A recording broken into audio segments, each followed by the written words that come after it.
selama panjenengan gembleng pernah nggak ngalamin nggak tenang? Pernah. Nggak, terus sikap apa yang panjenengan lakukan ketika tidak tenang itu? Ingat wahyu pancagaib enggak? Ketika nggak tenang itu ingat wahyu pancagaib enggak? Ketika tenang saya rasa tetap saya terima kasih pada Romo. Ketika tidak tenang itu ingat wahyu pancagaib enggak? Sebelumnya tidak ingat. Nggak ingat ya? Pas pagi bangun baru ingat Pancalaku. Pancagaib terus asal usul kita. Nggak, saya nanya, selama panjenengan gembleng pernah nggak panjenengan mengalami keadaan tidak tenang gitu? Ya, jenengan tok yang jawab ya, pernah. Nah, ketika jenengan mengalami tidak tenang itu ingat tidak dengan wahyu pancagaib? Lupa ya. Saya rasa yang lain juga sama, cuma kan munafik nggak mau ngaku.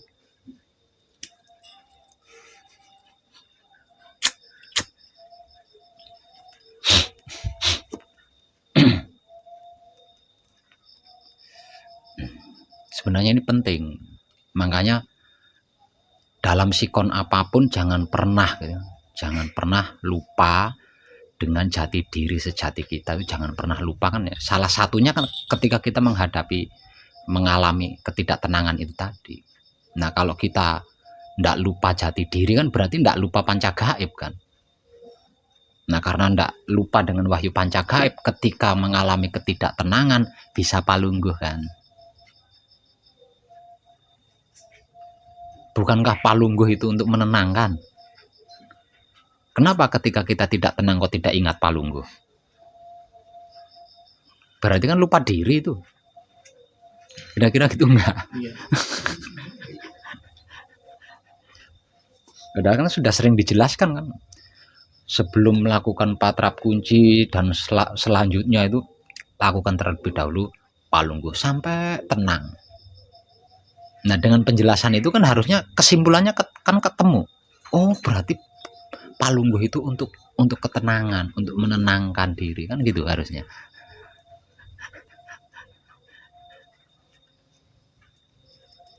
Itulah pentingnya tidak lupa diri.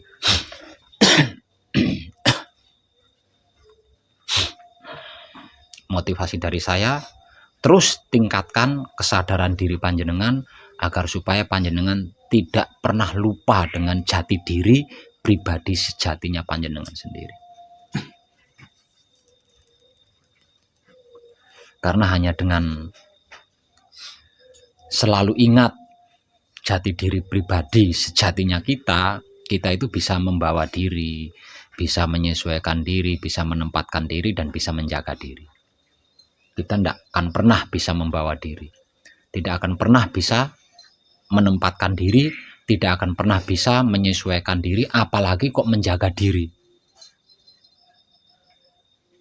Ketika kita dalam sikon lupa jati diri pribadi kita yang sejatinya, alias lupa diri.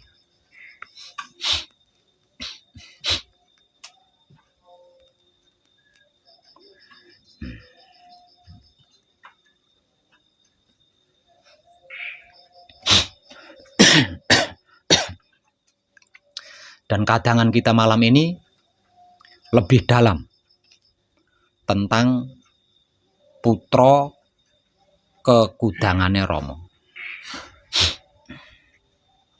Karena putra kekudangannya Romo ini adalah benang merah ya. Benang merahnya itu ada di sini. Artinya dia adalah penentu untuk mengetahui seberapa laku kita ke kanan, seberapa laku kita ke kiri.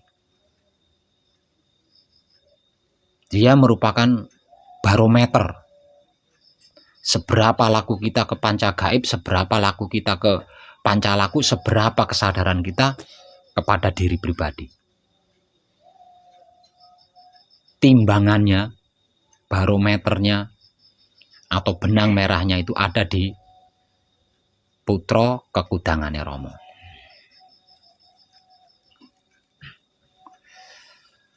Setiap putra kekudangane Rama itu memiliki 3 tanggung jawab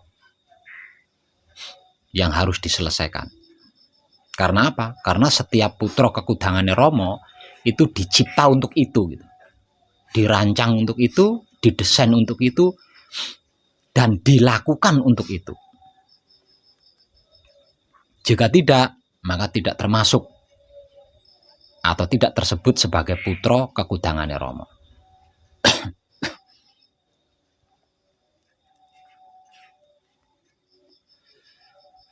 Bahkan ketika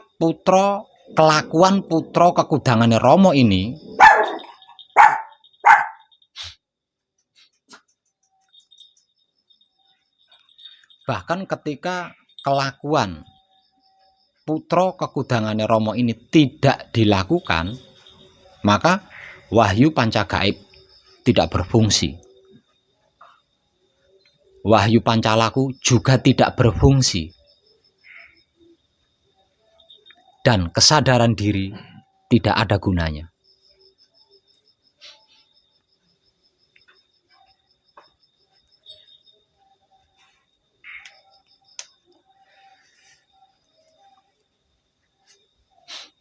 Sebab karena itu, beberapa malam terakhir ini saya selalu menegaskan, bahkan saya selalu menekankan tentang kekudangane Rama.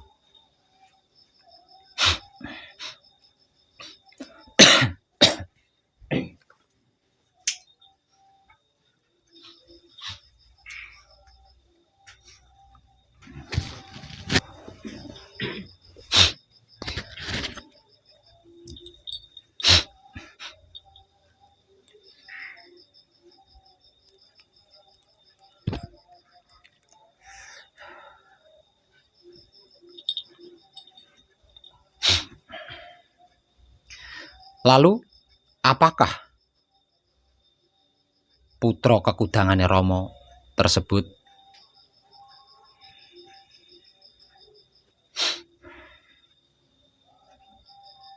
Di dalam firman-Nya terkata sebagai berikut. Heh, putraningsun sami, para satriya lan wanita mereneo sun jarwani. Mangertiya jeneng sira wis sun sabda dadi kitab suci sejati adamakna wastanipun. Iku wujudira. Wulang reh sejati dadiya uninira. Berbudi bawa laksana kadya lakunira. Pratandha jeneng sira putraningsun.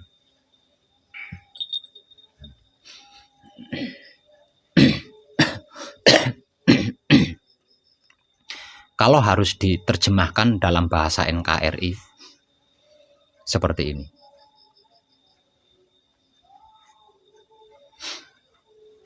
Wahai semua putra-putriku, mendekatlah.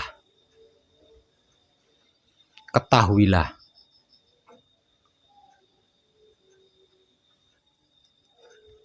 bahwa engkau sudah aku jadikan sebagai kitab suci sejati.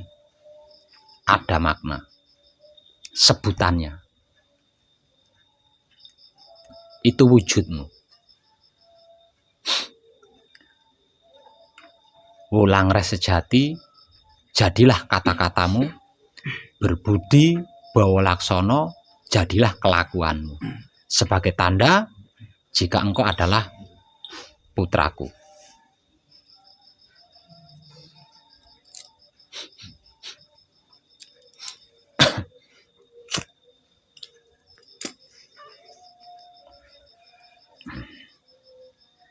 Selain bagi seorang putra kekudangane Rama, sesungguhnya Rama itu tidak ada.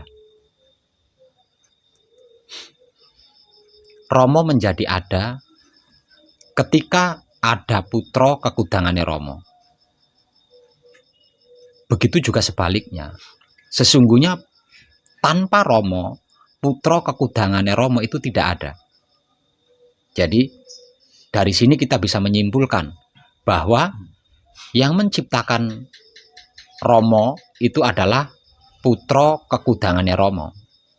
Dan yang menciptakan putra kekudangannya Romo adalah Romo.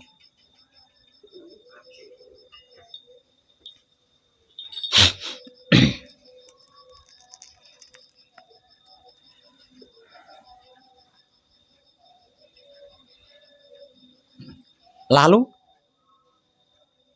seperti apa dan bagaimana praktek sebagai kitab suci sejati ada makna? Praktek sebagai wulangreh sejati dan praktek sebagai berbudi bawa laksono bagi sesama makhluk hidup.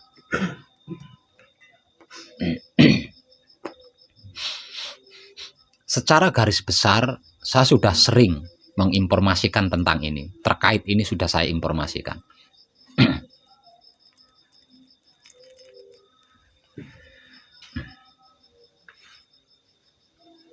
Namun secara mendetail, mungkin belum. Walaupun sesungguhnya prakteknya sudah. Prakteknya sudah saya tunjukkan kepada panjenengan. Mungkin hanya ilmu pengertian, ilmu pemahaman, dan ilmu pengetahuannya saja yang belum saya tunjukkan secara jelas. Jadi siapapun yang melakukan manekung atau gembleng atau menyelesaikan laku murni menuju sucinya, maka selama dia manekung, selama dia gembleng, itu dia menyaksikan saya sebagai kitab suci sejati ada makna baginya. Menyaksikan saya sebagai wulangreh sejati baginya, dan menyaksikan saya sebagai berbudi bawa laksono baginya, selama dia manekung atau selama dia gembleng.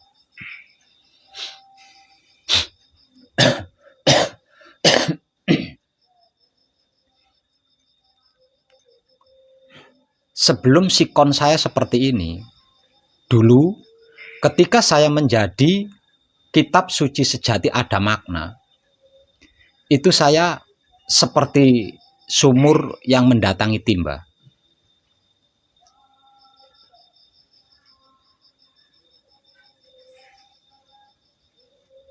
Saya menyampaikan wahyu pancagaib kepada siapapun yang membutuhkan, dimanapun dia berada.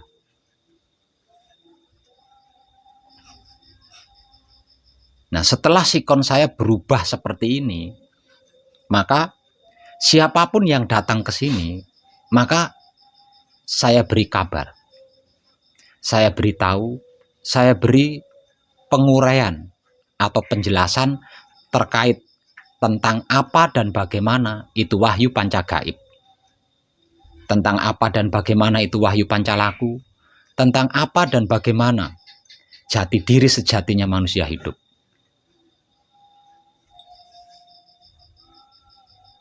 Jadi kalau harus diperjelas, apa yang saya lakukan itu,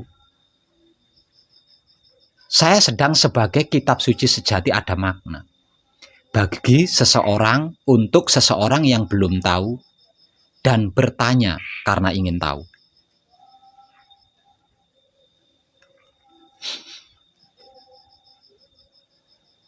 Dan kelakuan ini harus dilakukan dengan sukarela.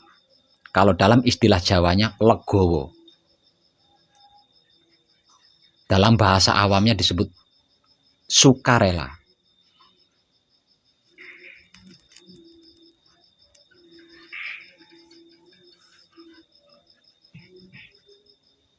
Lah, isi kitab suci apapun, di dalam ajaran apapun, kan seperti itu.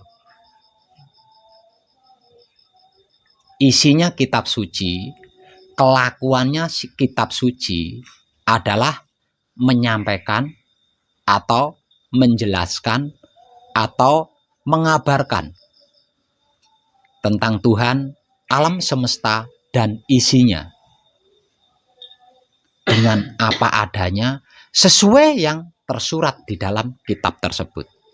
Tidak peduli orang baik yang membuka, juga tidak peduli orang tidak baik yang membuka.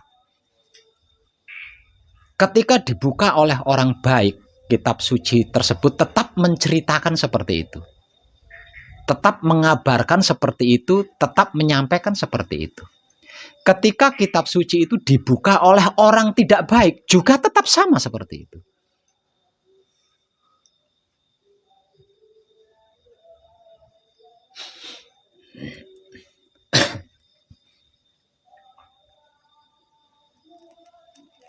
Kesimpulannya,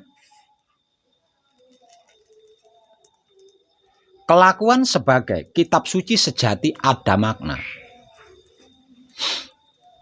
Bagi sesama makhluk hidup adalah menyampaikan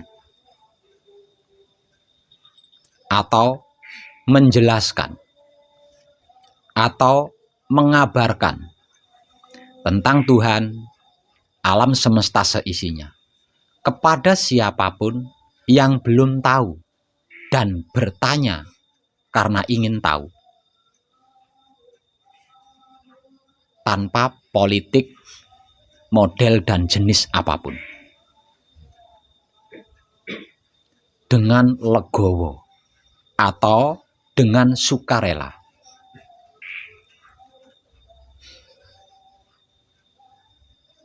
Ketika panjenengan bertanya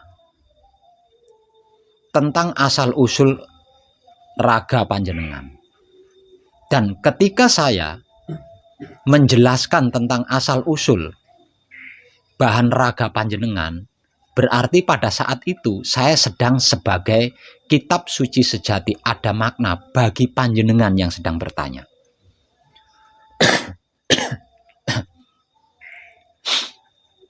Ketika panjenengan bertanya tentang bahan dan asal-usul jiwa panjenengan, dan ketika saya memberikan jawaban, menjelaskan tentang bahan dan asal-usul jiwa panjenengan, berarti pada saat itu saya sedang sebagai kitab suci sejati ada makna untuk panjenengan yang sedang bertanya. Ketika panjenengan bertanya tentang bahan dan asal-usul hidup panjenengan, dan ketika saya memberikan penjelasan atau jawaban terkait bahan dan asal-usul hidup panjenengan, berarti pada saat itu saya sedang sebagai kitab suci sejati ada makna bagi panjenengan, untuk panjenengan.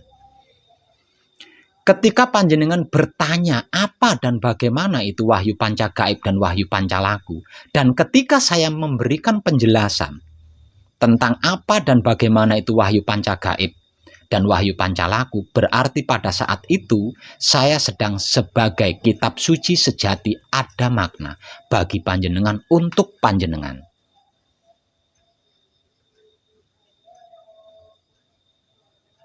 Bukankah hal ini selalu panjenengan saksikan selama panjenengan gembleng?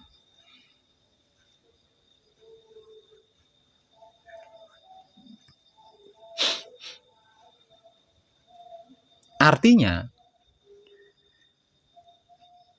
ketika panjenengan hendak berlaku sebagai kitab suci sejati ada makna bagi sesama makhluk hidup, berarti panjenengan pun melakukan seperti apa yang saya lakukan. Dengan legowo atau dengan rela. Kepada siapapun yang belum tahu, kemudian bertanya, ingin tahu. Ingat, kepada siapapun yang belum tahu, kemudian bertanya karena ingin tahu. Jadi, walaupun dia belum tahu, kalau tidak bertanya karena ingin tahu, jangan lakukan.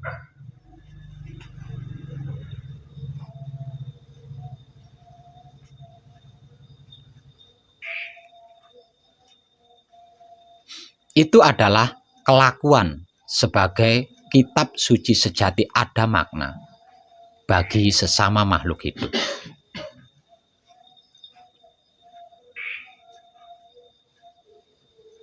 Dan hal ini selalu panjenengan saksikan selama panjenengan gembleng, selama panjenengan manekung. Ketika panjenengan bertanya ingin tahu dan saya memberi penjelasan tentang pertanyaan itu. Dengan apa adanya, legowo atau rela.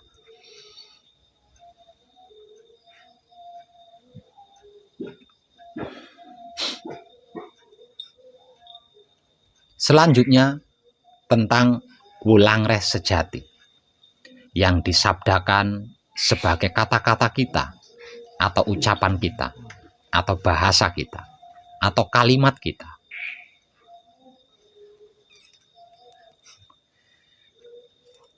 Lalu seperti apa dan bagaimana prakteknya tentang kelakuan melakukan sebagai Wulangres sejati bagi sesama makhluk hidup? Sesungguhnya ini pun sudah selalu saya pertunjukkan kepada panjenengan selama panjenengan manekung, selama panjenengan gembleng.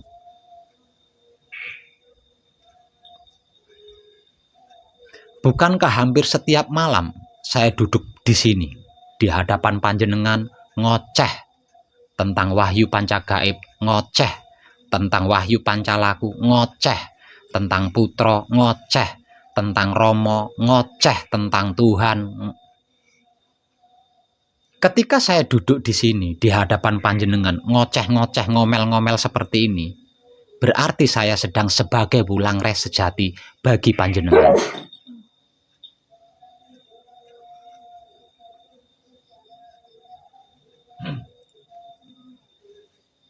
Ketika saya duduk di depan panjenengan seperti ini, ngoceh-ngoceh seperti ini, berarti saya sedang sebagai Wulangres sejati bagi panjenengan. Pernah enggak ketika saya duduk di sini bersama panjenengan, lalu mengajak panjenengan bercerita tentang perselingkuhan, tentang bisnis, pernah enggak?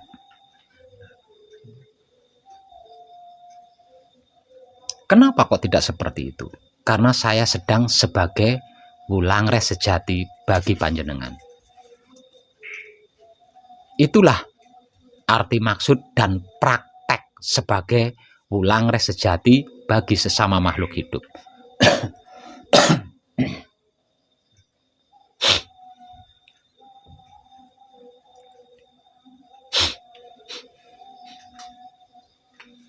Yang ketiga, tentang berbudi bawalaksono bagi sesama makhluk hidup yang disabdakan sebagai kelakuan kita.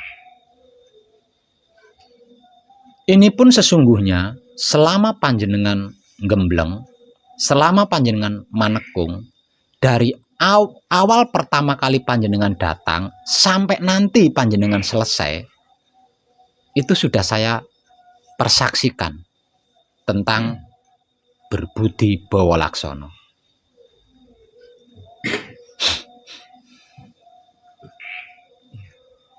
Jadi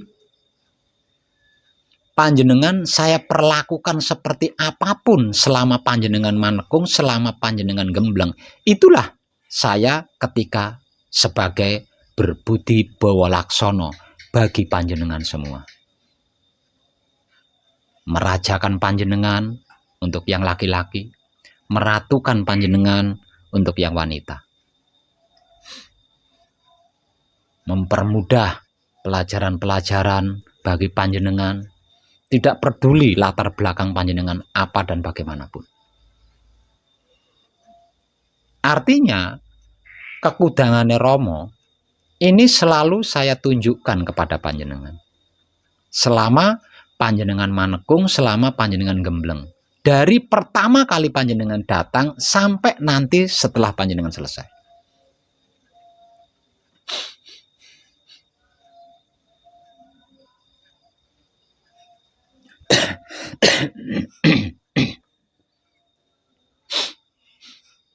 Termasuk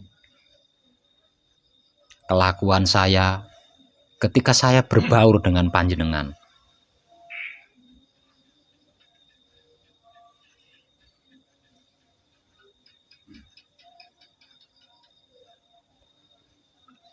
Lah terus pertanyaannya, untuk yang sudah selesai manekung lebih dulu, untuk yang sudah selesai gembleng lebih dulu, untuk yang sudah berhasil menyelesaikan laku murni menuju sucinya, tidakkah paham bahwa selama manekung, selama gembleng, sesungguhnya saya sedang mempraktekkan kekudangannya Romo? Ketiga-tiganya sekaligus secara nyata, bukan cuma kata-kata saja.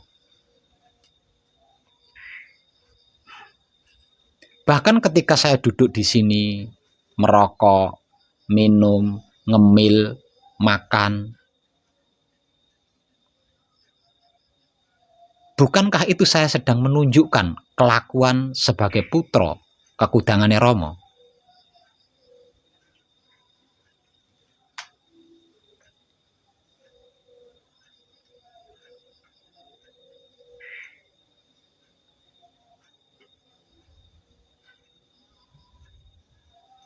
Mungkin penjelasan seperti ini yang belum saya berikan. Namun sebelum penjelasan ini saya sampaikan, kelakuannya kan sudah lebih dulu saya berikan.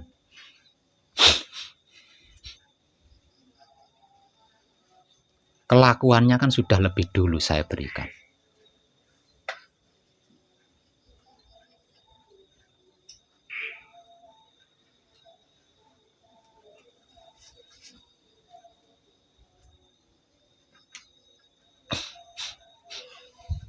Jadi, untuk yang sedang menemani kadang gembleng,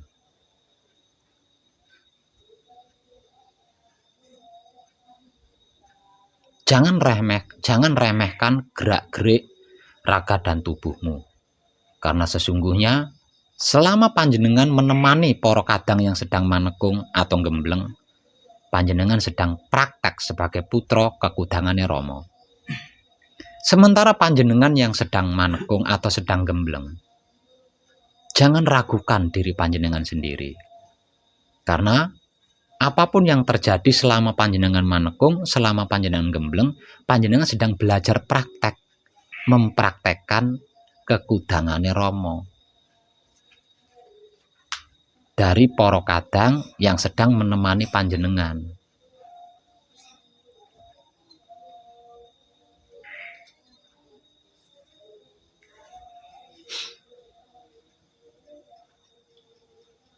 Jadi sesungguhnya sederhana. Jadi kelakuan apapun yang panjenengan lakukan selama manekung, selama gembleng, itu panjenengan lakukan nanti setelah selesai manekung atau selesai gembleng. Karena kelakuan apapun yang dilakukan selama manekung, selama gembleng, itu adalah kelakuan sebagai putra kekudangannya Romo. Terkait ketika patrap samadhi atau di luar patrap samadhi.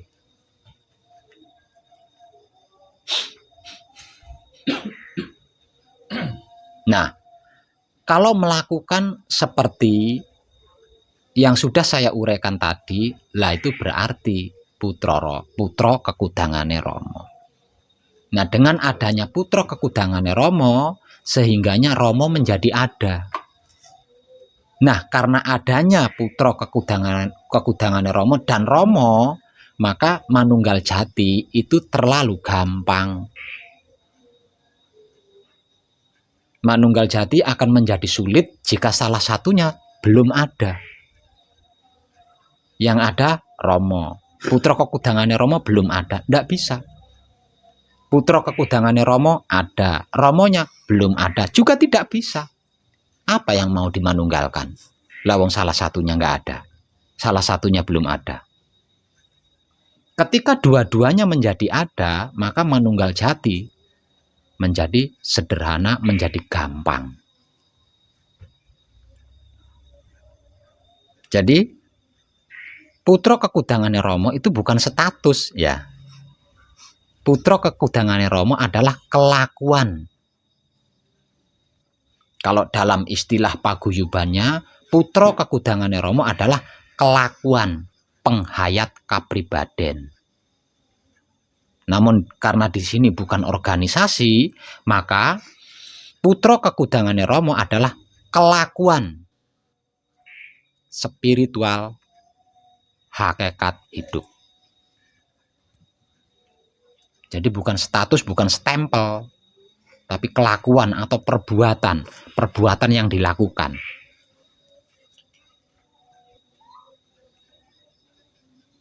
Prakteknya seperti yang sudah saya uraikan tadi. Sebagai kitab suci sejati ada makna bagi sesama makhluk hidup. Sebagai wulangreh sejati bagi sesama makhluk hidup dan berbudi bawa laksono bagi sesama makhluk hidup. Contoh praktek realnya seperti ketika panjenengan bertanya dan saya memberikan jawaban dengan sukarela atau legowo. Itu adalah kitab suci sejati ada makna. Sedangkan contoh praktek realnya wulangreh sejati seperti ketika saya duduk di sini ngomel-ngomel seperti ini.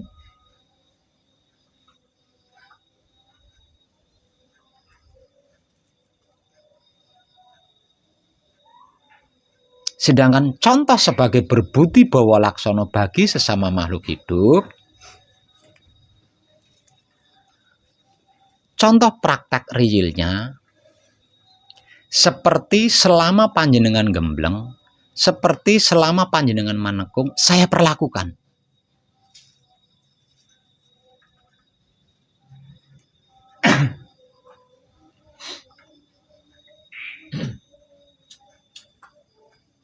Dalam bahasa sehari-harinya, jika laki-laki saya rajakan, jika wanita saya ratukan, selama gembleng atau selama manekung.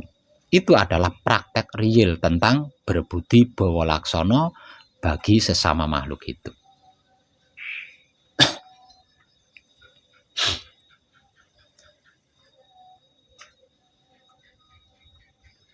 Dan ingat, hanya putra kekudangane Rama yang mampu melakukan.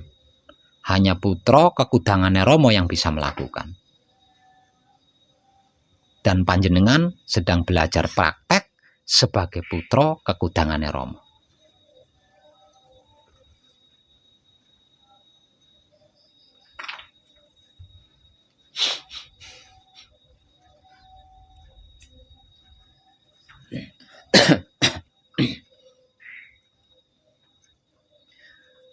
Dan contoh praktek real yang saya berikan secara langsung selama manekung, selama gembleng, itu adalah yang terbaik. Selain itu, belum terbaik. Seperti yang saya lakukan sebelum saya dalam sikon seperti ini. Ketika sikon saya belum seperti ini, di saat saya sebagai kitab suci sejati ada makna bagi sesama makhluk hidup, itu saya bergerak dan bergerik seperti sumur yang mendatangi timba.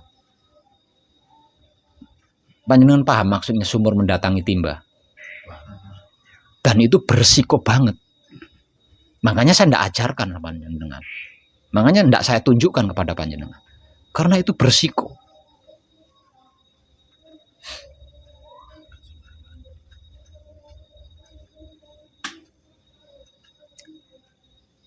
Tidak gampang itu, tidak semua orang bisa menjadi sumur mendatangi timba itu.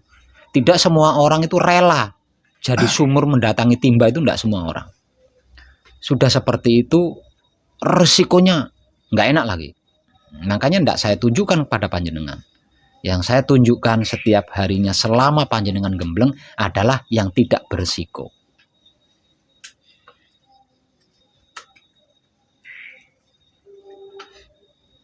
Jadi ketika panjenengan pertama kali datang ke sini dalam keadaan belum terlalu mengerti, belum terlalu memahami, belum terlalu mengetahui. Dan apa yang kami lakukan di sini, itulah contoh praktek sebagai kitab suci sejati ada makna.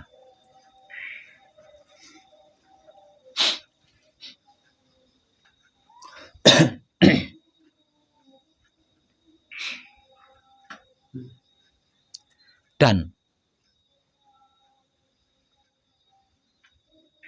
apa yang panjenengan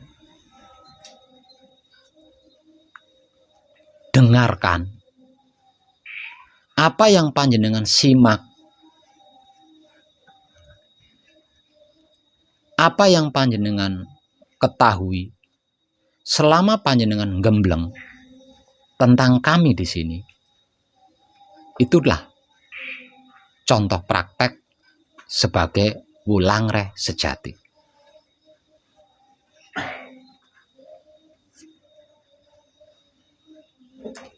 Sedangkan gerak tubuh, gerak jiwa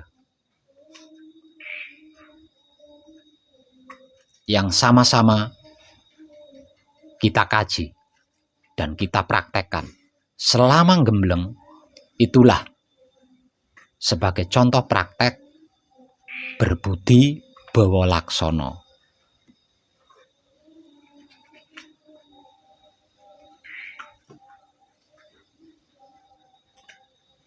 Kesimpulannya,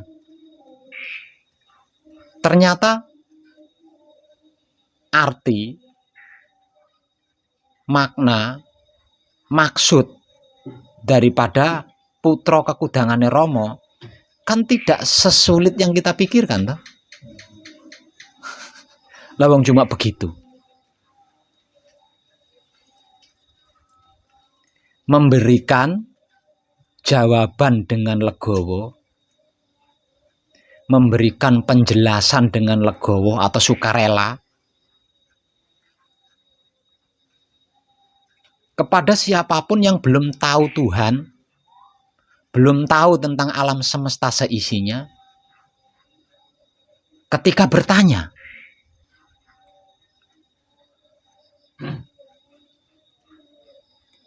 arti maksud maknanya sederhana kan, mengono tok asli. Arti maksud atau makna daripada kitab suci sejati ada makna bagi sesama makhluk hidup di dalam prakteknya adalah menjelaskan atau mengabarkan atau menyampaikan simpelnya tentang Tuhan, alam semesta seisinya dengan legowo atau sukarela kepada yang belum tahu, lalu bertanya karena ingin tahu.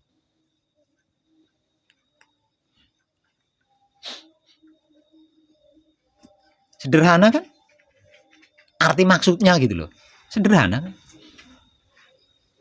Sedangkan wulangreh sejati bagi sesama makhluk hidup, arti maksud atau maknanya adalah berbicara atau berkata-kata tentang Tuhan dan alam semesta tiada henti.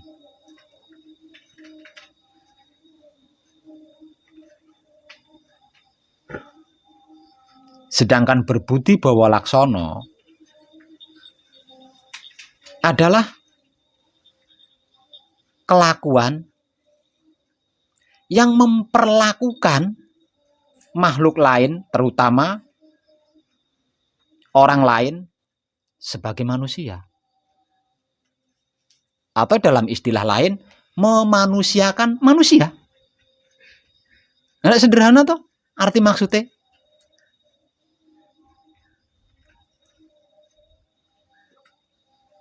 Jadi bukan sesuatu yang rumit diwedar, bukan sesuatu yang sulit dijelaskan, itu bukan.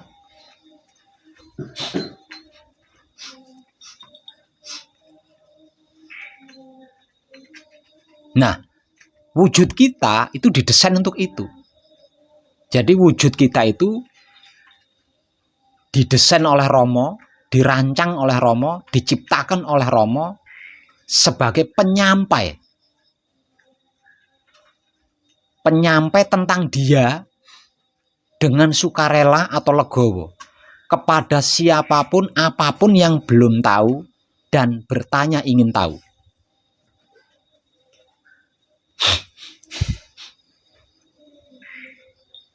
Sedangkan kata-kata kita, ucapan kita itu didesain, dirancang, dicipta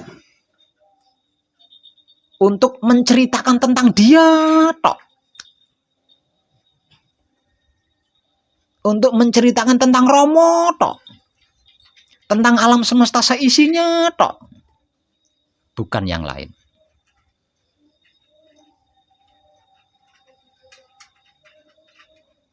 Lah, sedangkan kelakuan kita, perbuatan kita itu didesain, dirancang, dan dicipta hanya untuk memanusiakan manusia.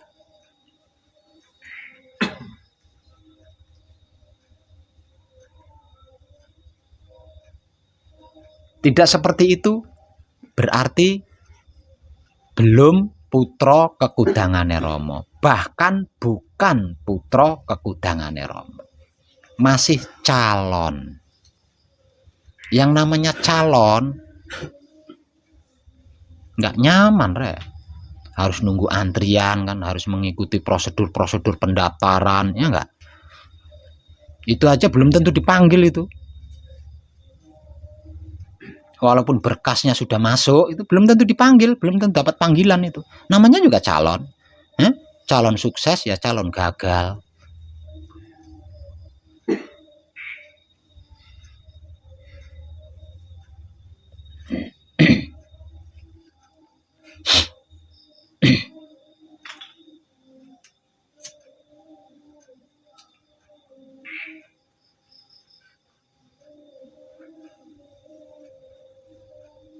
Kesimpulan terakhir, kesimpulan yang lebih simpel lagi.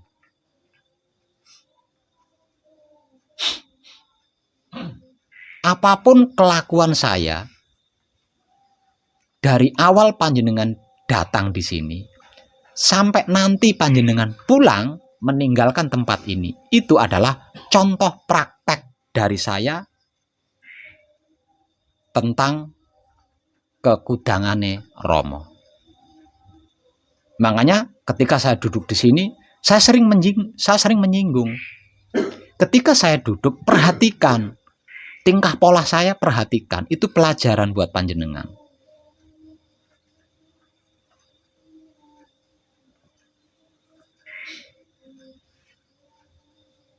Karena sesungguhnya saya sedang sebagai putra kekudangane Romo bagi panjenengan.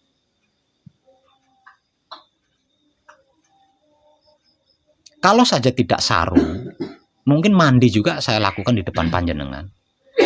Tapi itu kan saru tuh. Ngerti sarunya dengan? Belum. Saru itu ini saru. Ini saru. Saru itu ndak layak atau ndak etis ya. Kalau ndak etis, paham? Ini kalau saya mandi telanjang di depan jenengan etis enggak? Nah, itu namanya saru. Namanya ndak etis. Makanya cuma mandi aja kan yang ndak saya perlihatkan sama panjenengan. Tapi tentang tata cara mandi kan sudah diajarkan. Masa iya harus diberi contoh dengan raga juga? Kasihan yang perempuan dong.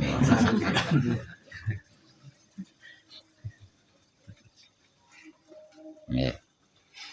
Jadi cara kita bergerak, cara kita bergerak ketika melakukan apapun, makan, minum, rokok, mandi, itulah berbudi bawa laksono. Itulah kelakuan berbudi bawa laksono yang sedang panjenengan pelajari selama di sini. Ketika panjenengan menyimak apapun yang saya katakan ketika saya duduk di sini,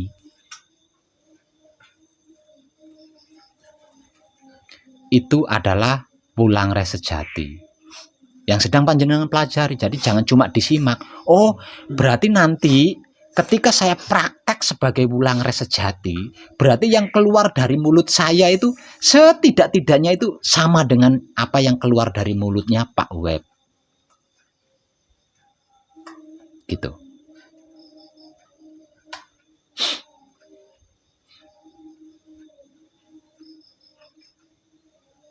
Sedangkan kitab suci sejati ada maknanya. Ketika ada yang bertanya, lalu saya memberikan jawaban. Atau mungkin panjenengan bertanya dan saya memberikan jawaban. Itulah contoh sebagai kitab suci sejati ada makna.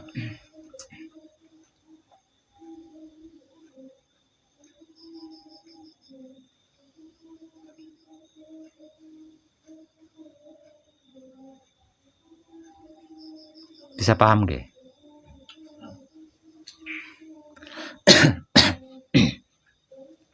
Jadi nanti kalau panjenengan sudah berhasil menyelesaikan laku murni menuju suci panjenengan, pulang meninggalkan pesanggrahan ini, lakukan setidak-tidaknya mirip-mirip dengan apa yang saya lakukan, yang panjenengan ketahui selama panjenengan di sini. Karena apapun kelakuan yang saya lakukan untuk memperlakukan panjenengan selama di sini, itu saya sedang sebagai putra kekudangane Rama.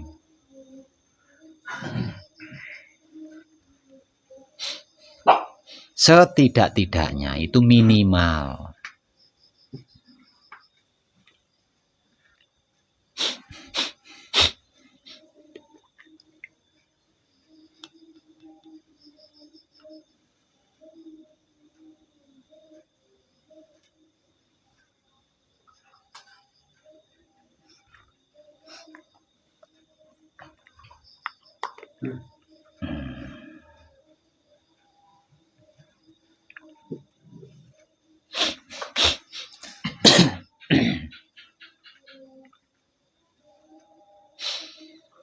Ada kadang yang baru datang.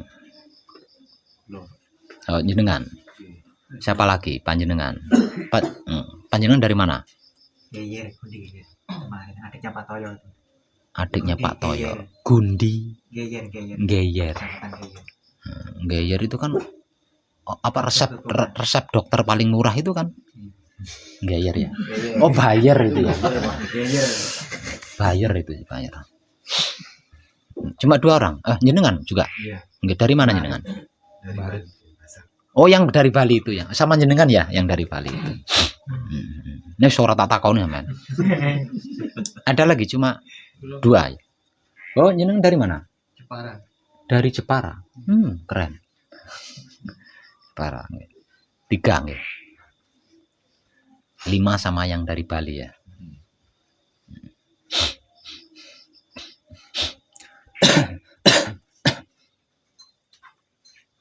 Itu yang sudah saya sampaikan tadi itu penting loh ya. Penting dan itu utama karena dia menjadi barometer, menjadi benang merah, bahkan menjadi penentu seberapa baik panjenengan mengenal wahyu pancagaib, wahyu pancalaku. Seberapa baik panjenengan mengenal jati diri pribadi panjenengan. Seberapa baik kesadaran panjenengan. Itu ada di kekudangane Rama.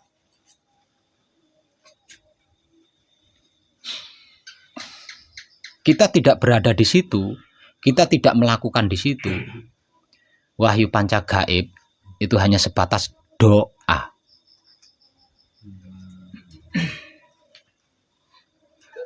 Ya. Sedangkan wahyu pancalaku hanya sebatas ibadah.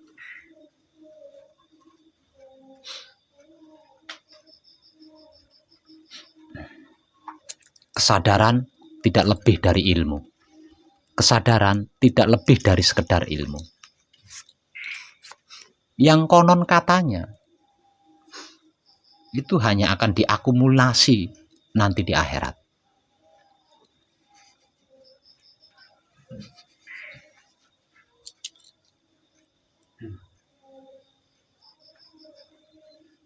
Nah, dari sini kita bisa mengambil kesimpulan kan, betapa pentingnya kekudangannya Romo. Betapa penting dan betapa perlunya.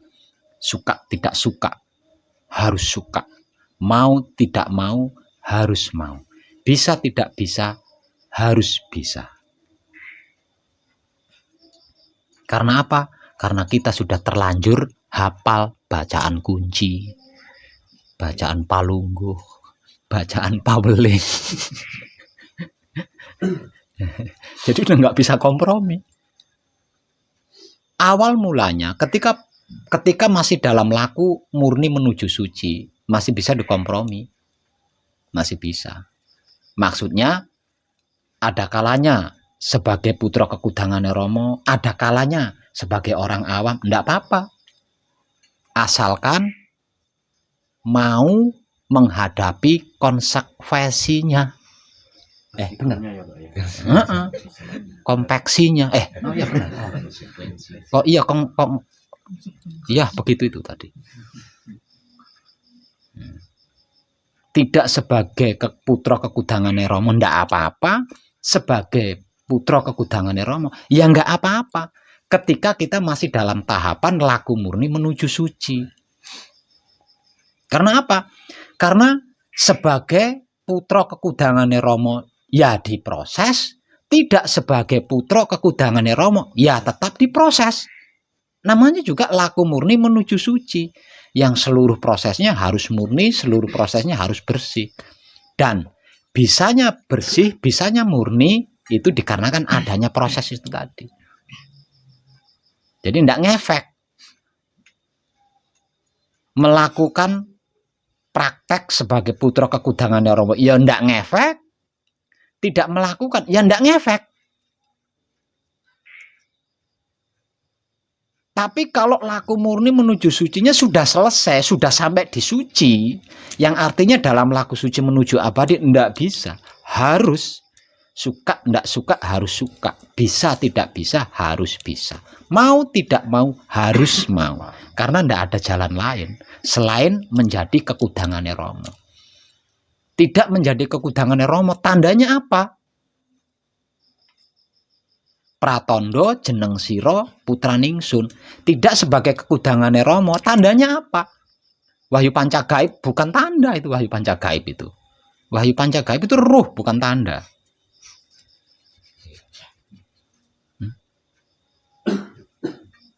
Lah wahyu pancalaku juga bukan tanda. Wahyu pancalaku itu alatnya. Lah tandanya adalah kekudangannya Romo. Ya, kalau disimpulkan lebih dalam lagi, berarti kalau kita tidak melakukan tiga hal itu, berarti Romo tidak kenal sama kita. Nah, di sini terjawab. Sesungguhnya aku tidak mengenal doa dari seorang hamba jika tidak melalui utusanku. Di sini terjawab. Jadi kalau kita tidak melakukan kekudangannya Romo, desain Romo, tidak melakukan rancangannya Romo, berarti Romo tidak kenal kita. Makanya bermasalah gitu. Oleh Romo nggak kenal.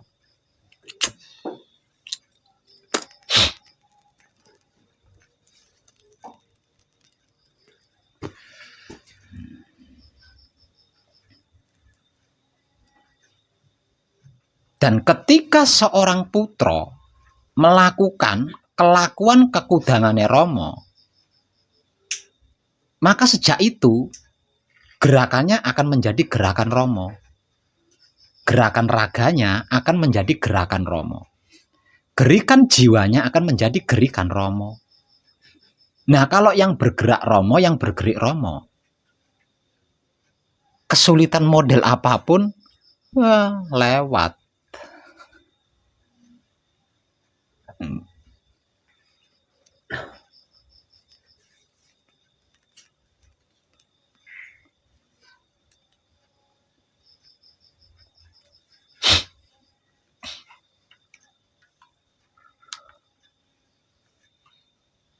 Nah, untuk yang bukan putra kekudangane Rama, ini sulit. Nah.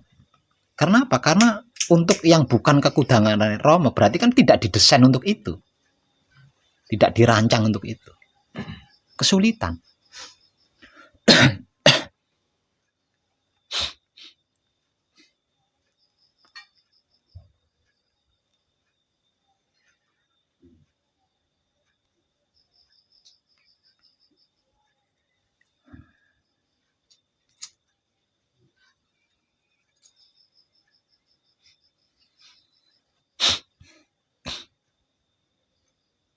Nah, dengan apa yang sudah saya sampaikan tadi, nah di sini kita bisa menarik kesimpulan baru. Apa itu kesimpulan barunya? Oh, ternyata hidup itu sederhana. Oh, ternyata kehidupan itu gampang. Cuma ngono tok. Cuma begitu tok. Ya enggak? Tinggal memberikan jawaban-jawaban yang kita miliki tentang Rama kepada siapapun yang belum tahu, lalu bertanya ingin tahu. Sederhana kan? Yang kita miliki loh. Ilmu pengetahuan yang kita miliki loh tentang Rama. Hanya sebatas itu, tidak disuruh lebih. Tidak disuruh lebih. Misalkan saya mengetahui Rama kuwi roh komo, ya udah roh komo ngono ae tok. Rasa manunggal ngono kuwi tok.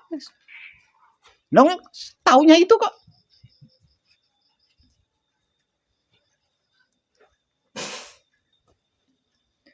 Hanya ngerumpi, hanya membuli Rama. Sederhana kan? Kita bisa membuli teman kita. Kenapa membuli Rama tidak bisa? Kok sulit? Padahal kita dirancang untuk membuli Rama. Ayo. Semangat banget kita kalau membuli teman kan? Kenapa membuli Rama kok tidak ada semangat? Padahal kita dirancang, didesain untuk membuli Rama. Untuk membicarakan Rama, untuk ngerasani Rama.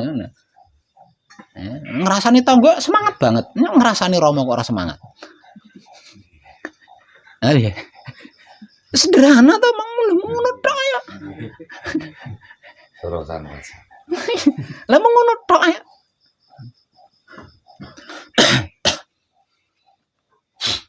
Mungkin yang agak rasa-rasa iki kan memanusiakan orang lain ini mungkin rada rasa-rasa kan. Ya. Soalnya kita sudah terlanjur kan. Terlanjur apa? Terlanjur tidak mau disaingi sama orang lain itu. Jadi untuk memuja orang lain itu engkau dhisik, harus saya dulu harus dipuja. Ya ini udah terlanjur di sini. Yang paling itu sing rasa-rasa. Ya, mencintai orang yang membenci kita. Ini kan sih rasa-rasa soalnya urung kulino. Ini bagian kono tok paling. Mengasihi orang yang menghina kita, mencela kita. Menyayangi orang yang menfitnah kita. Awake dhewe kan rasa-rasa ini bagian iki tok. Apa meneh nglakoni kebencian-kebencian kepada orang yang mencelakai kita kan, yang menjahati kita. Nah, kita belum terbiasa di sini. Paling di bagian ini tok rasa-rasane. Tapi kalau dari kitab suci sejati ada makna, dari Wulangres sejati gerak-geriknya sudah romo, kan bisa di sini. Mungkin nomor telu, ya enggak? Berbudi bawa laksana itu kan nomor 3 di tahapan 3. Sebelum itu kan ada kitab suci sejati ada makna, ada Wulangres sejati. Nah kalau sejak awal ini sudah kita lakukan, gerak kita akan menjadi gerak romo, gerik kita akan menjadi gerik romo. Berarti sudah 2 tahapan kan, gerak-gerik kita itu sudah menjadi gerak-geriknya romo. Berbudi bawa laksana kecil, lawang romo yang melakukan. Berbudi bawa laksana menjadi berat karena yang main ini kan, yang main isi kepala. Berat, bukan romo yang main.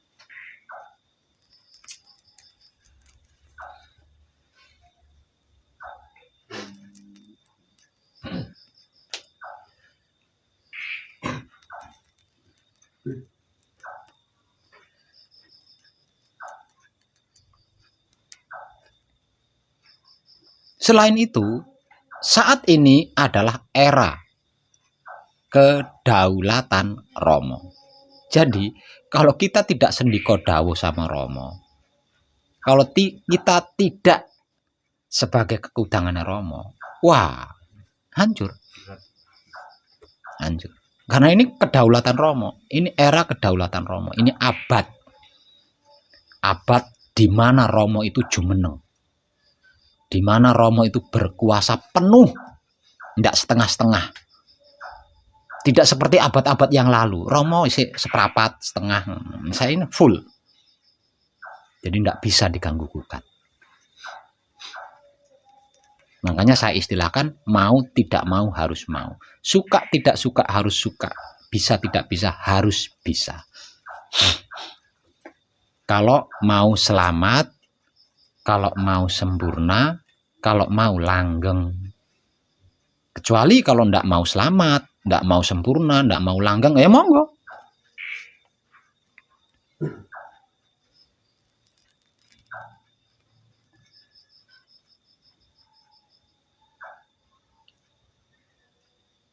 Iki enteng kecape, ambot abot sanggane.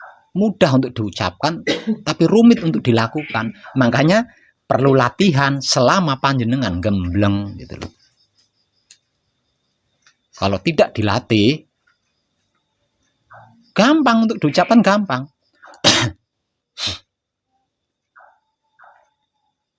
Tapi untuk dilakukan, mikir dulu. Mikir. Tapi kalau membuli teman, membuli tetangga tanpa berpikir, langsung semangat. Ada yang membuli, nimbrung, preng, semangat banget. Tapi untuk membuli romo, nah itu kan.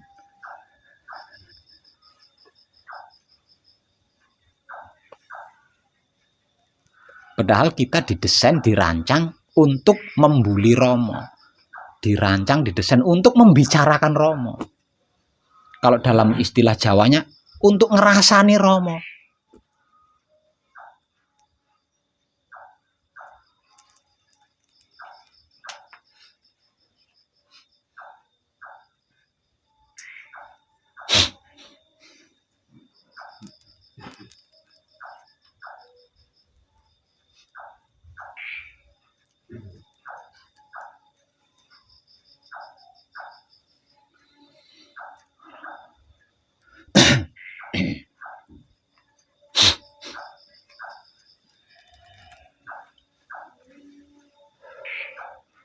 Jangan bosan, jangan jenuh.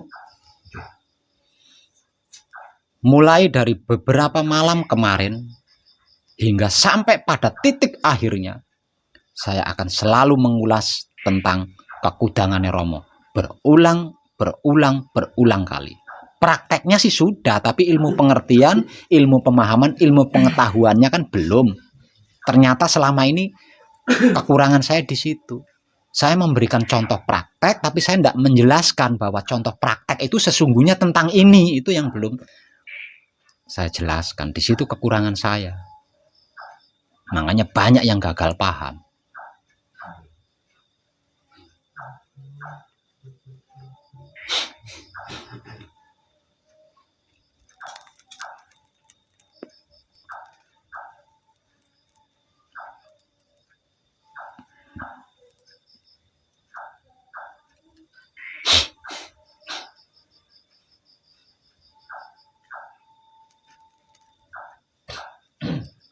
Dan ini akan selalu saya ulas dengan berbagai macam masakan,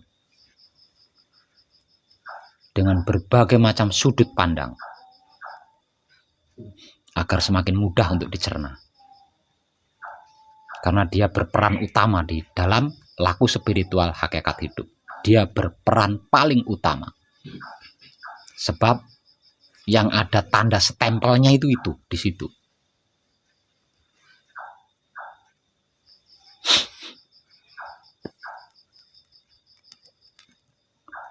Tidak ada itu, Romo tidak kenal.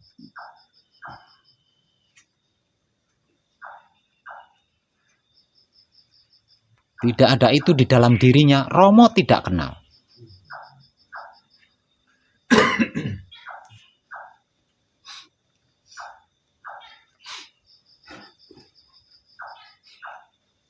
Karena sebab itu, ketika kita melakukan patrap samadhi,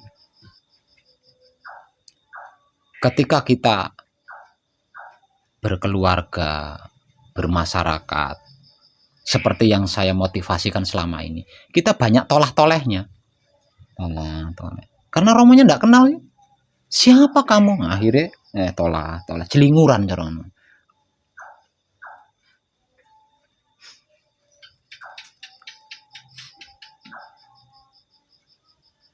Jadi tidak percuma saya memajang tulisan ini di sini. Tidak percuma.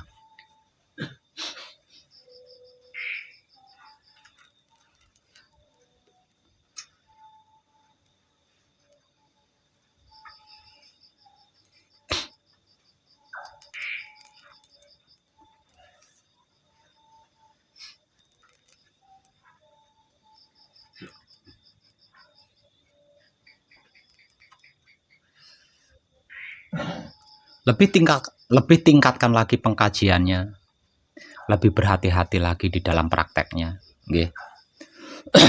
Karena apa? Karena semakin mendekati singgasana Romo, semakin halus. Semakin mendekat ke singgasana Romo, semakin halus. Ingat, ini adalah abad di mana Romo berdaulat. Semakin laku berarti kita semakin mendekati singgasananya. Semakin dekat dengan singgasananya, semakin halus. Bahkan saking halusnya kita bisa terlena, bahkan bisa tertidur. Di dalam pengkajian ini, di dalam praktek ini, tidak sama dengan filosofi umum. Kalau filosofi umum dikatakan, semakin tinggi kita memanjat pohon, akan semakin kencang angin yang menerpanya. Seperti itu kan? Di sini tidak. Semakin tinggi pohon yang kita panjat, semakin sepoi-sepoi anginnya. Artinya ada kemungkinan kita bisa terlelap tidur. Nah, kalau kita sampai terlelap tidur, jatuh kan? Nah, wong tinggi mana jatuh? Jatuh tempo no, mending. Ini jatuh gedabruk ya.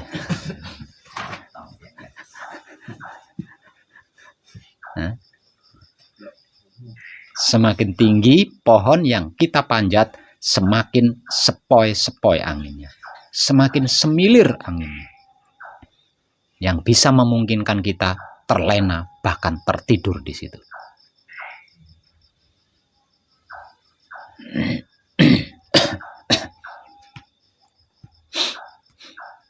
Jadi, bukan berarti kelakuan berbudi bawa laksono yang saya lakukan untuk panjenengan itu tidak bersiko. Ya, tidak bersiko. Ada resikonya. Resikonya apa? Terlena atau tidur itu tadi. Nah, saking enake. Ya, saking enake. Dan saya perhatikan panjenengan banyak itu yang terlena itu. Masih di bawah jam 11 sudah ngorok.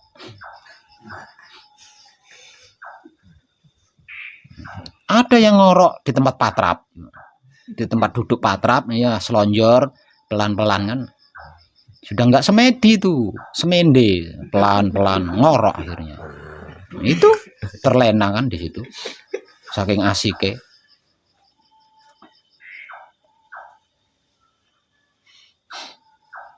Sikon yang paling mendukung untuk melakukan gembleng adalah malam hari. Dikarenakan malam hari kegiatan orang awam itu berkurang, bahkan nyaris tidak ada. Jadi sangat mendukung. Nah, kalau siang itu waktunya orang awam beraktivitas.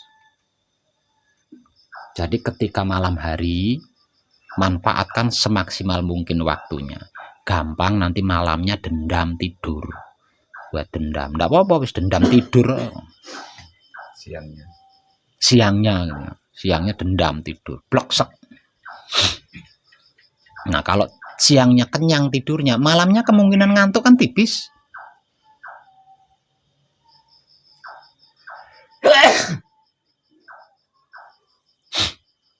Caranya seperti itu. Jadi siang patrapnya sekedar saja. Karena apa? Karena banyak aktivitas dari orang awam yang ada. Artinya kita untuk mencapai nang, neng, ning agak rumit. Karena kita bukan orang tuli. Orang tuli ya mending orang krungu apa-apa toh.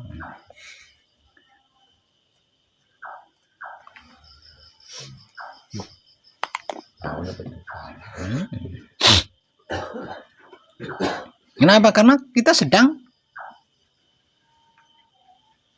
berlalu, melalui dan memasuki satu demi satu keadaan nang, neng, ning untuk bisa nung. Yang kita gunakan kesadaran. Nah, kesadaran ini kan peka. Menjenengan melakukan patrap samedi di kamar, nggak ada siapa-siapa. Ada cicak di samping lampu sambil kopat-kapit ekornya, jenengan bisa denger loh. Ekornya kayak cicak itu seperti orang ketuk pintu, tok, tok, tok. Itu loh kesadaran. Artinya kalau siang hari kita lakukan, dikarenakan siang hari adalah waktunya orang awam beraktivitas, susah untuk mencapai nang, neng, ning itu susah. Yang mendukung itu adalah malam hari. Jadi manfaatkan waktu malam hari semaksimal mungkin. Nah, siangnya untuk istirahat total.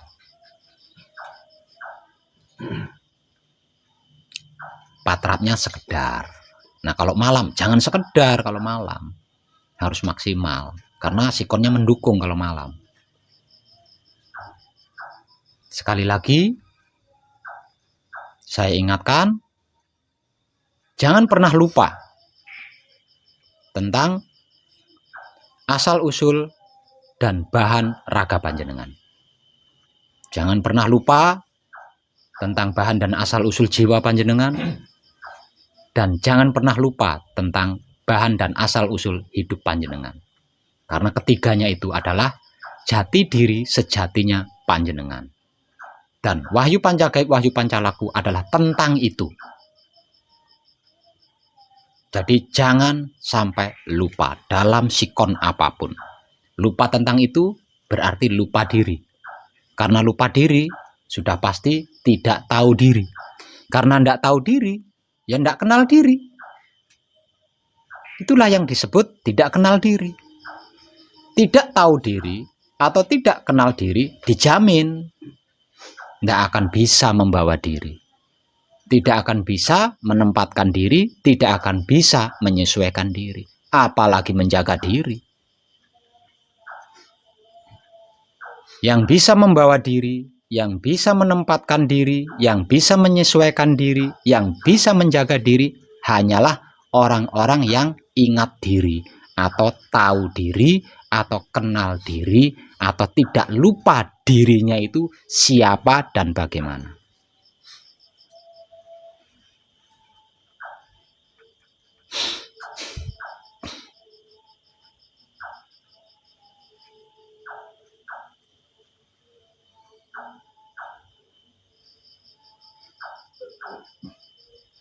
Nggih. Hati-hati kalau tahu saya duduk di sini. Asal jangan buntuti saya ya. Saya pergi kemana aja dibuntuti terus gawat nanti. Kalau saya sedang duduk di sini, berarti saya sedang memberikan contoh secara langsung tentang kekudangane Romo.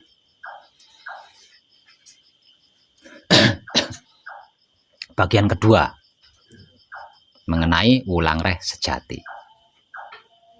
Jadi arti maksud daripada wulangreh sejati itu adalah kata-kata apapun itu yang keluar dari mulut saya ketika saya sedang seperti ini.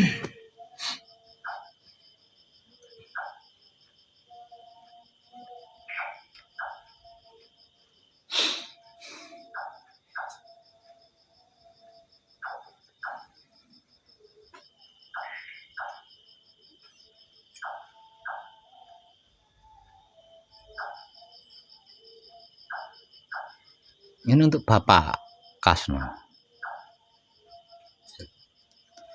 Sudah punya kemampuan? Ya masih belajar lah. Ya. Dikit-dikit. Nah, ya berarti kan ada. Dikit-dikit juga kudu dimatur suwu. Ya, dikit-dikit lama-lama jadi bukit. Sudah 1,5 jam. Ada yang mengalami kesulitan di dalam samadhi? Ada nggak yang mengalami kesulitan di dalam samadhi loh? Samadhi loh yang saya tanya ya. Proses Tenangnya, Ya, kalau menuju tenangnya itu ya, berarti sebelum samadhi. waktu sama Diketahui, dimengerti atau tidak, dipahami atau tidak, diketahui atau tidak. Kalau semua patrap sudah kita lakukan, berarti kita itu sudah ada di dimensi ning. Makanya tinggal diem aja. Jadi nang, neng itu dari palungguh pambuko sampai bla bla bla bla bla sebelum samadhi. Jadi ketika kita sudah mulai samadhi, masuk ke ranah samadhi, berarti itu adalah keadaan ning atau hening. Jadi tinggal diemnya aja. Jadi jangan munculkan upaya-upaya apapun. Nggih. Tinggal ningnya aja itu. Bisa ning, masuk ke nung, masuk ke keadaan nung atau dimensi nung. Jadi kalau kita sudah selesai melakukan patrap, berarti kita sudah melalui 2 tahap, yaitu tahapan nang dengan tahapan neng. Kalau kita tidak tenang, tidak mungkin kita bisa menyadari gerakan tangan nempel di sini, sedulur papatku, tidak mungkin kalau kita tidak tenang. Ya, satu misal, kalau kita tidak tenang yo, sedulurku papat, mbok wedok masak nganggo list apa ya nyambungnya kan wedok itu tidak tenang. Bisanya bisa, berarti kan kita tenang di situ. Ya kan? Nah terus bisanya kita tetap jublek di tempat samadhi, ndak nyambi kencing ke toilet, ndak nyambi makan, karena kita menang, berhasil menang. Itu menang kan berarti. Nyatane ketika patrap ini kan orang jret nguyuh ning toilet, enggak gitu. Artinya setelah selesai patrap, berarti kan kita sudah berhasil melampaui 2 dimensi, yaitu dimensi nang dengan dimensi neng. Nah, ketika kita masuk ke ranah samadhi, nah berarti disitulah dimensi ning. Jadi tinggal diemnya aja. Nah, tinggal diamnya saja kan. Soalnya kalau ndak diam, ndak hening-hening nanti, ndak sunyi-sunyi nanti kalau ndak mau diam. Karena apa? Karena ada lalu lalang kan. Nah itu dia kan, makanya harus diam supaya menjadi hening, tidak ada lalu lalang, kita harus diam. Kalau kita tidak diam ya terjadi lalu lalang. Pikiran kita ke sana, nyapo sih, nah, itu kan bentuk lalu lalangnya itu loh seperti itu. Jadi harus diam di situ. Bisa diam, tinggal ping sampai di dimensi nung atau nunggal jati. Terutama di tahapan manunggal jati, hati-hati itu ya, hati-hati. Nah, untuk yang belum sampai di tahapan manunggal jati, ketika selesai patrap, ya tinggal ningnya aja. Dan ning itu bisa kita hadapi dengan penyikapan diam.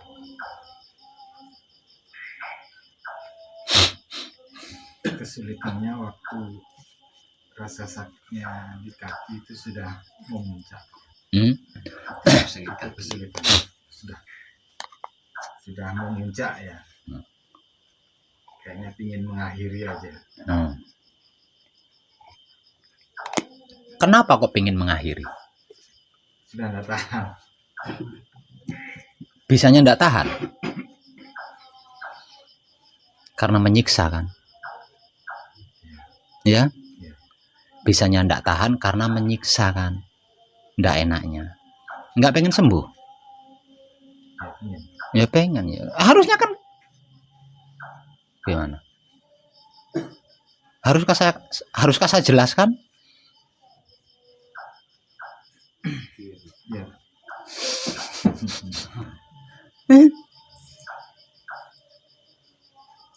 Harusnya kan muncul kakiku sembuh apa piye gitu loh. Kok malah diawet-awet? Udah tahu nggak enak kok malah diawet-awet, itu bagaimana? Nikmati rasanya. Berhasil menikmati rasanya. Nah, karena ingin selesai ya diselesaikan. Jangan terima kasih. Yang terima kasih ya bersambung lagi besok.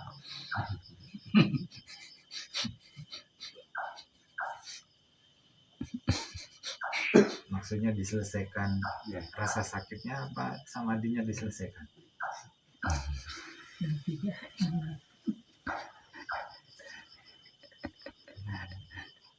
Sembuh ya. Sembuh, katakan. Ya dengan sembuh kan nggak akan terjadi lagi kan. Nah, kalau belum sembuh kan ada kemungkinan terjadi lagi kan. Ya, makanya harus sembuh. Nah, supaya sembuh ya katakan sembuh. Keputusannya kan ada di panjenengan sendiri.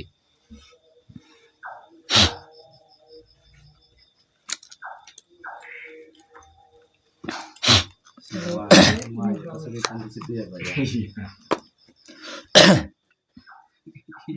Dalam tahapan hening kemarin tuh waktu di Jasuan, tiba-tiba saya melihat bayangan serem di depan tuh, tetap seketika ada depan mata sehingga saya langsung buka belalak gitu.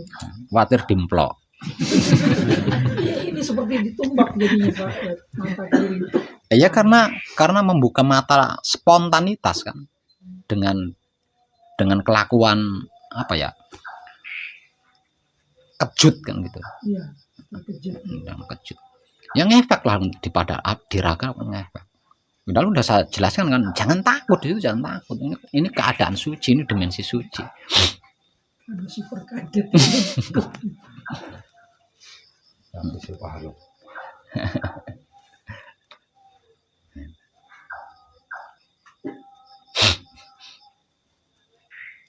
Motivasi bisa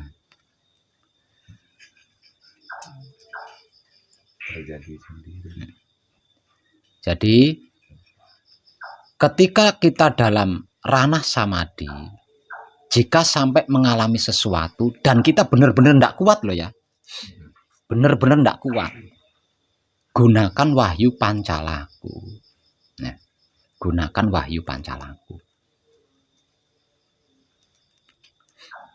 Tapi selagi kita masih kuat, jangan gunakan wahyu pancalaku.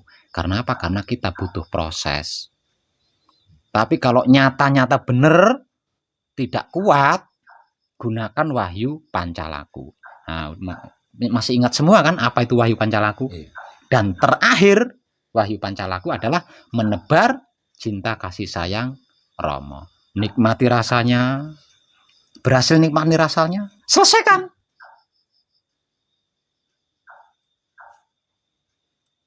Maksud kan, ngerti kan, paham kan yang saya maksud selesaikan tuh, paham kan? Dikembalikan atau Sembuh. Umat bulat maringo.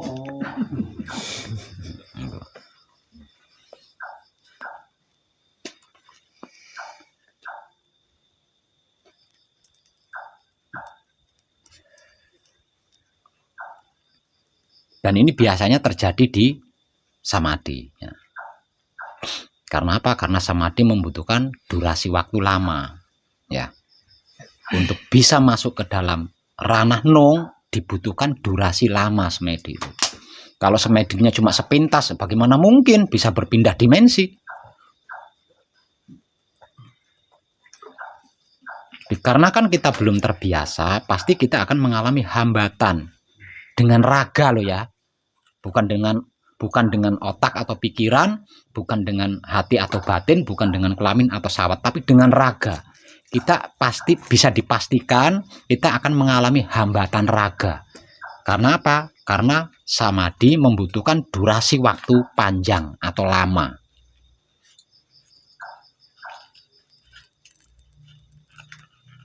Kalau panjenengan mampu bertahan, hambatan model apapun terkait raga akan sembuh,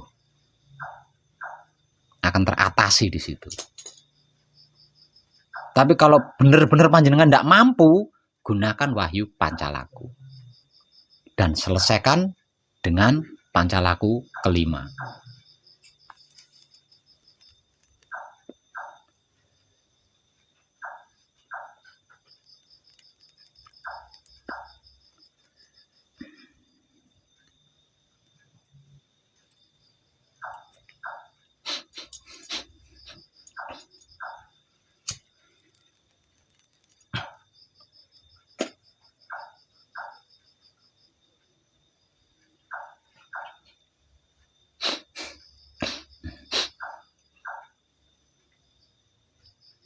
Kalau tidak diselesaikan, kapan lagi? Kesempatan kita adalah di penyelesaian. Laku murni menuju suci, manekung atau gembleng itu adalah penyelesaian laku murni menuju suci. Lah, terkait laku murni menuju suci ini kan banyak. Termasuk masalah-masalah raga, proses-proses raga, masalah-masalah kehidupan, banyak di situ.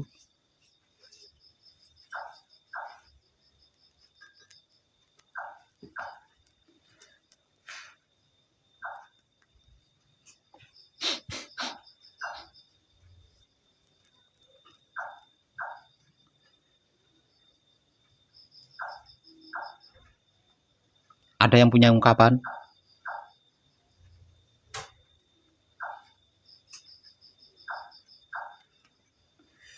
Nggak ada. Ini yang dari Nganjuk, bagaimana kabarnya dari Nganjuk? Kok bisa balik lagi ke sini tuh? Oh, kangen. Tok. Ungkapan kangennya apa? Terima kasih tok. Ah, warek aku lah, terima kasih. Iso dewe. Bisa sendiri. Tadi mau salaman tok mau. Orang yang ngambungi barang.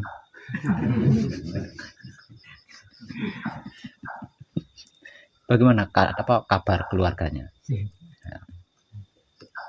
Baik-baik saja kan? Nggak ada masalah kan? Nggak ada masalah kan? Semakin baik. Nah, semakin baik. Baguslah, harus itu. Itu namanya perubahan. Perubahan yang maju itu kan. Semakin baik kan, semakin baik. Berarti kan perubahan maju, bukan perubahan mundur. Keluarga ikut senang. Ikut senang. Ya Pak, apalagi sampai ada dukungan dari keluarga kan, keluarga ikut senang. Artinya di dalam mempertahankan dan memperluas hasil gembleng kan semakin mudah kalau ada dukungan dari keluarga. Nah, dengan terpertahankannya dan terluasnya hasil gembleng, nanti kan 7 keturunan ke kanan ke kiri ini kan mulai aktif di situ. Artinya yang terselamatkan, yang tercerahkan bukan panjenengan tok, akhirnya kan.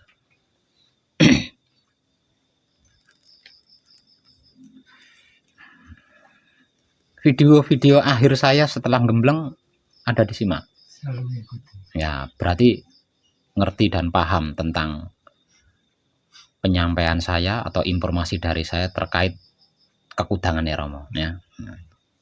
Itu penting utama ya, penting utama. belum bisa mempraktekkan secara keluarga, belum bisa mempraktekkan secara umum, praktekkan secara pribadi. Dari gerak-gerik yang kita lakukan selama berkegiatan, selama terjaga. Nanti kalau secara pribadi bisa, nanti secara luar pribadi kan bisa.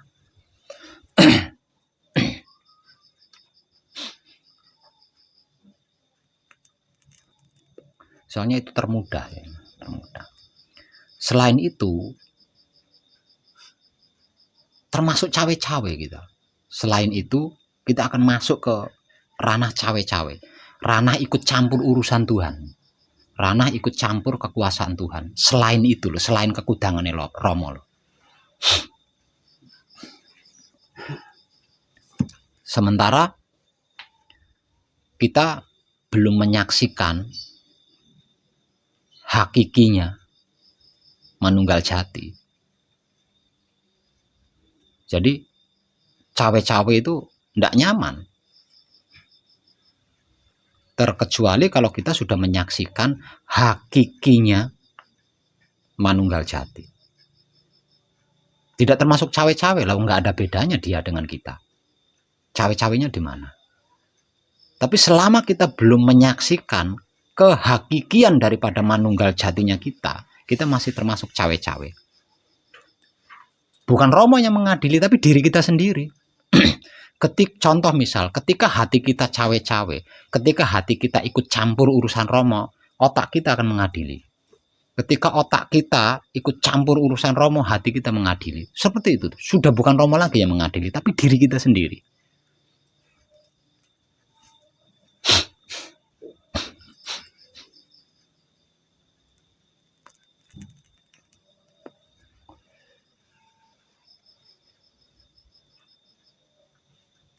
Jadi hanya kekudangannya Romo, hanya kebajikan atau hanya kebaikan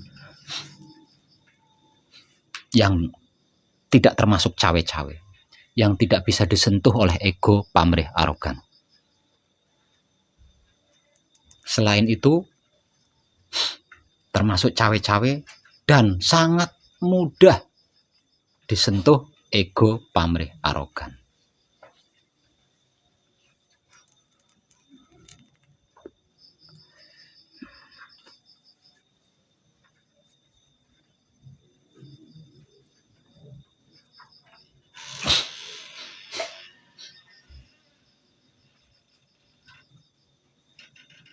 Ini Mas, Lamongan ini, Tuban ini, berapa kadang yang memotivasimu sehingga sampai sini? 4. Jadi nunggu dimotivasi 4 kadang dulu baru sampai sini ya? Iya, di samping itu juga ini jalan ya. Sampai kebentur problema seperti itu. Ya mungkin tuh jalan menuju ke sini juga lah. Sampai Lawang informasi sebegitu banyaknya kok masih belum mengambil keputusan.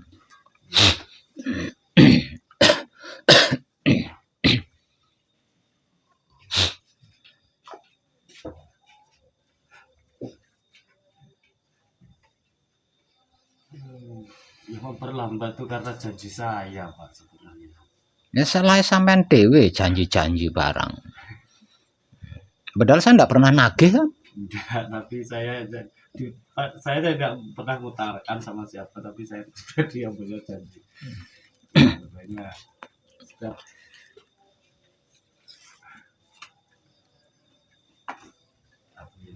bersyukur sama Romo, akhirnya saya bisa sampai sini.